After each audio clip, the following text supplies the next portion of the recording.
Good morning. I'm Joel Stillerman, the president of original programming for AMC and Sundance TV. Thanks for being here today. I know that I'm not making news when I tell you that we're in the middle of a pretty heated election season. And as with many of our recent elections, there's been a lot of discussion among commentators about this being a nation divided. At AMC, I'm happy to say that we're not in politics, we're in the television business. So as we gear up to launch the third season of our Revolutionary War series, Turn Washington Spies, from creators Barry Josephson and Craig Silverstein, we couldn't help but notice some of the parallels between America then and now. So we thought it'd be interesting to hear today from two men, both of whom know a good deal about our history and plenty more about our politics. Please welcome former governor of Arkansas, Mike Huckabee, and former governor of Maryland, Martin O'Malley.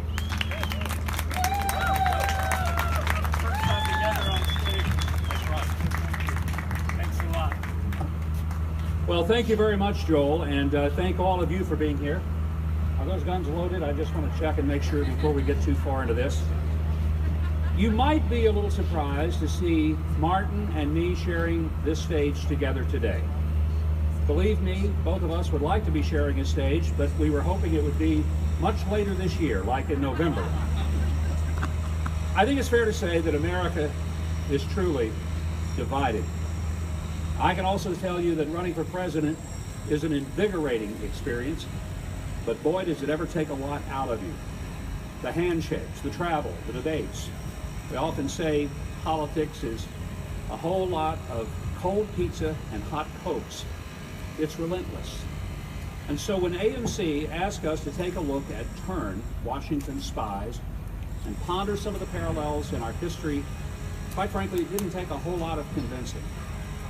I don't have to tell you that the period that's covered in Turn, the American Revolutionary War, wasn't all wine and roses. It's really easy to look back now and assume that the trajectory of our history was in the bag. That we were always going to emerge victorious and become the greatest nation on earth. But the fact is, things look pretty dire sometimes. And it took the courage of a lot of great men and women, George Washington, first and foremost, of course, to beat back the British and establish a nation, the likes of which the world had never seen. A democracy of the people, by the people. Now we're living through another time of great challenge in our country.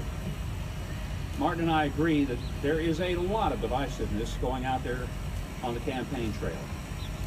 And I think we both tell you that what holds us together today, just as much as it did in 1778, is a spirit of resilience, a shared love of country that is so much greater than all the things that seemingly divide us. And we clearly are in the midst of an incredibly divided election. But it's not new, not the first time, probably won't be the last time. The fact that the two of us are on the same stage together and in a very civil environment is a remarkable reminder that even in the harshest of our environments, we ultimately decide our leaders for the process of ballots rather than bullets. That's why I was asking about those guns back there. Television's job is to entertain us, but it also has the power to enlighten us. And I think that's just what Turn really does. It reminds us of the indomitability of the American spirit. It reminds us of the resilience of this incredible country through its ups and downs. So before we despair too much about the divisions that we have in our culture today, let's remember that we didn't start the fire, as Billy Joel might say. We'll get through it, and stronger. Now please welcome my friend, Martin O'Malley. Governor Huckabee, thanks very, very much. It's tough to follow a Billy Joel song. I will tell you though that Governor Huckabee and I did not have to call each other to determine which of us would wear the blue tie today and which of us would wear the red tie. It is true that there are a lot of divisions in our country, but it's also true that there is more that unites us than divides us. The best response I have to the Billy Joel quote, though, is this: and it's from George Washington. Quote, "The name of America, which belongs to you, in your national capacity, must always exalt the just pride of patriotism more than any appellation derived from local discriminations." Translation, we didn't start the fire.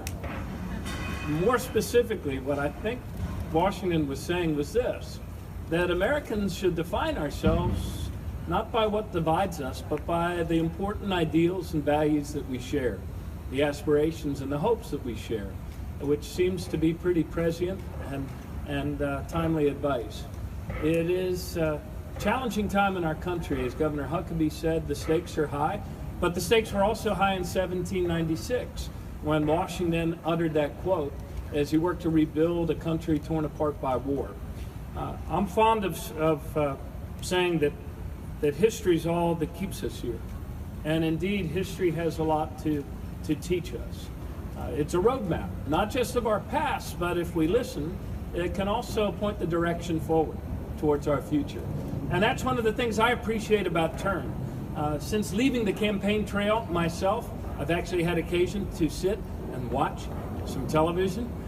Was watching episodes of Turn with my 13-year-old son. I am a fan of the show, and I wouldn't be up here if I didn't believe that it had something important to say to our country about who we are as a people. During the course of this last campaign, I was always struck by the things that united us, and for all of the division and for all that's made of the chasm in our country and our inability to speak with one another, the truth is that there is still a lot more that unites us than divides us. And that's the beauty of our country. We've been through times of division before, and we're going through them now. In fact, we've been through much more divided times than what we are going through now. But somehow, as Americans, we find a way to come together. We find a way to make it to the other side, and we become better. We deepen our understanding and respect for one another, even through some pretty bitter and divided times. And that's the great hope that I think we derive from our past. So let's learn from our past. Let's make better choices about our future based on the legacy that we've received from Washington and those others who are portrayed in this terrific series, with an amazing and rich, truthful material from which to draw. The Culper spy ring. You know, Washington was named in the British War Museum as their #1 enemy in the whole history of the British Empire. And part of that came from the fact that Washington was not just brilliant on the battlefield, but he was not a one-dimensional military leader. He understood the importance of intelligence and counterintelligence. And that's what this rich series is all about. So it's now my pleasure to bring forward and introduce to you here at George Washington University my second favorite George Washington, from AMC's Turn, Washington Spies, Ian Kahn. General.